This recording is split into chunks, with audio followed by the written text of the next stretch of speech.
നമുക്കൊരു അടിപൊളി fish fry തയ്യാറാക്കട്ടോ വിത്ത് മസാല വെച്ചിട്ട്. ഇത് നമ്മൾ ഒരു വട്ടെങ്കിലും ഇത് ഉണ്ടാക്കി നോക്കിയാൽ പിന്നെയും പിന്നെ നമുക്കിത് ഉണ്ടാക്കാൻ തോന്നട്ടോ, അത്രയും ടേസ്റ്റാണ്. അപ്പോൾ അതിന് വേണ്ടി ഞാൻ 2 വലിയ മാന്തളാണ് എടുത്തിട്ടുള്ളത്. അത് 2-3 പീസായിട്ട് 3 പീസായിട്ടൊന്ന് കട്ട് ചെയ്ത് വെക്കുന്നുണ്ട്. പിന്നെ നമുക്ക് അതിലേക്ക് കറിവേപ്പില, പച്ചമുളക്, വെളുത്തുള്ളി, ഇഞ്ചി, ചെറിയ ഉള്ളി, സവാള, കുറച്ച് പെരിഞ്ചീരകം, 2 തക്കാളിയും കൂടി എടുത്ത് വെക്കുന്നുണ്ട് കേട്ടോ. ഇനി നമുക്ക് ഇഞ്ചി, വെളുത്തുള്ളി, പച്ചമുളക്, പെരിഞ്ചീരകം കൂടി ഒന്ന് അരച്ചെടുക്കുന്നുണ്ട്. ഇനി നമുക്ക് മീനൊന്ന് മാരിനേറ്റ് ചെയ്ത് വെക്കാം. അതിന് വേണ്ടിയിട്ട് 2 ടേബിൾ സ്പൂൺ മുളക് പൊടി, 1 ടീസ്പൂൺ മഞ്ഞൾപ്പൊടി, പിന്നെ കുറച്ച് ഉപ്പും, പിന്നെ കുറച്ച് വിനീഗറോ അല്ലെങ്കിൽ ലെമൺ ജ്യൂസോ ഒന്ന് ചേർത്തിട്ട് നമുക്കിതൊന്ന് നന്നായിട്ടൊന്ന് കുഴച്ച് വെക്കാം കേട്ടോ.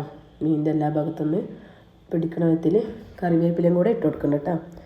നമുക്ക് ഇത് ഒരു വട്ടെങ്കിലും നിങ്ങൾ കഴിച്ച് നോക്കിയാൽ അതിൻ്റെ ടേസ്റ്റ് അറിയാം. നല്ല ടേസ്റ്റാണ്. ഒരു കോഴിക്കോടൊക്കെ ഒരു അമ്മൻ്റെ ഹോട്ടലൊക്കെ ഉണ്ടല്ലോ, അതിലത്തെ ഫിഷിൻ്റെ അതേ ടേസ്റ്റാണ് വരുന്നത് കേട്ടോ. നിങ്ങൾക്ക് എങ്ങനെയാണ് ഇത് ഇഷ്ടപ്പെടും. അതിന് നമുക്കിതൊന്ന് മാരിനേറ്റ് ചെയ്തൊക്കെ കുറച്ച് ഇഞ്ചി വെളുത്തുള്ളി പേസ്റ്റും കൂടി ആഡ് ചെയ്തിട്ട് കുഴച്ചൊക്കെ ഉണ്ട്. പിന്നെ അതിൻ്റെ ഒപ്പം തന്നെ നമുക്ക് ഈ വലിയ ഉള്ളിയും ചെറിയ ഉള്ളിയും കറിവേപ്പിലയും കൂടെ ഒന്ന് മിക്സിൻ്റെ ചെറിയ ജാറിലൊന്നിട്ട് അരച്ച് വെക്കണം കേട്ടോ. ഒരു പേസ്റ്റ് രൂപത്തിൽ ആക്കിയെടുക്കുന്നുണ്ട്. അപ്പോൾ അത് കഴിഞ്ഞാൽ നമുക്കൊന്ന് ഒരു പാന് വെക്കട്ടോ.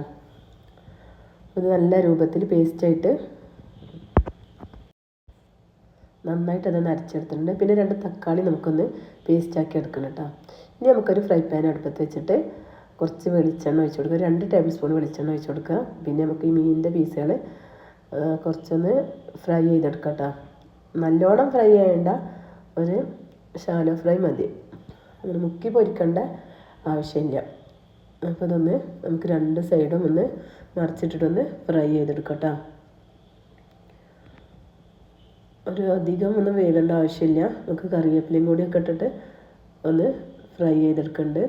ഇനി നമുക്ക് ആ ഫ്രൈ പാനിൽ തന്നെ അതുകൊണ്ട് മാറ്റിയിട്ട് ആ ഫ്രൈ പാനിൽ തന്നെ കുറച്ച് വെളിച്ചെണ്ണ ഒന്ന് ഒഴിച്ചിട്ട് നമുക്ക് ഈ അരച്ച് വെച്ച വലിയ ഉള്ളിയും ചെറിയ ഉള്ളിയും പച്ചമുളകും കൂടിയുള്ള പേസ്റ്റ് ഉണ്ടല്ലോ, അതൊന്ന് ഇട്ട് കൊടുക്കണം കേട്ടോ. അതൊന്ന് നന്നായിട്ടൊന്ന് വഴറ്റിയെടുക്കുക. കുറച്ച് കൂടുതൽ ടൈം വഴറ്റണം കേട്ടോ.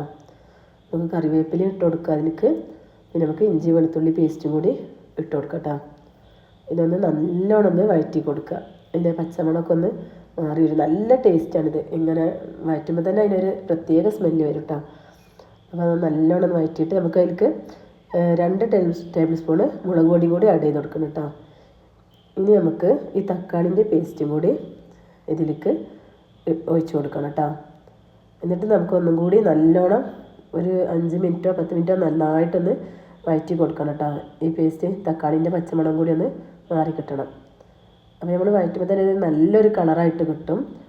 വേറെ ഒന്നും ഇതിൽ നമുക്ക് ആഡ് ചെയ്യണില്ല. മുളക് പൊടി, തക്കാളി, 2 പേസ്റ്റ് മാത്രമേ ഇതിൽ ആഡ് ചെയ്യണുള്ളൂ. ഇനി നമുക്കിതൊന്ന് കുറച്ച് കൂടുതൽ ടൈം ഒന്ന് ഒരു ചെറിയ തീയിൽ വെച്ചിട്ടൊന്ന് വഴറ്റി കൊടുക്കുക.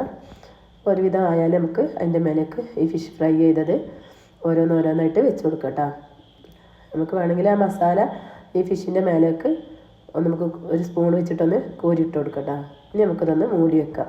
വീണ്ടും ഒരു 5 മിനിറ്റും കൂടി ഇതൊന്ന് വേവിച്ചെടുക്കുക.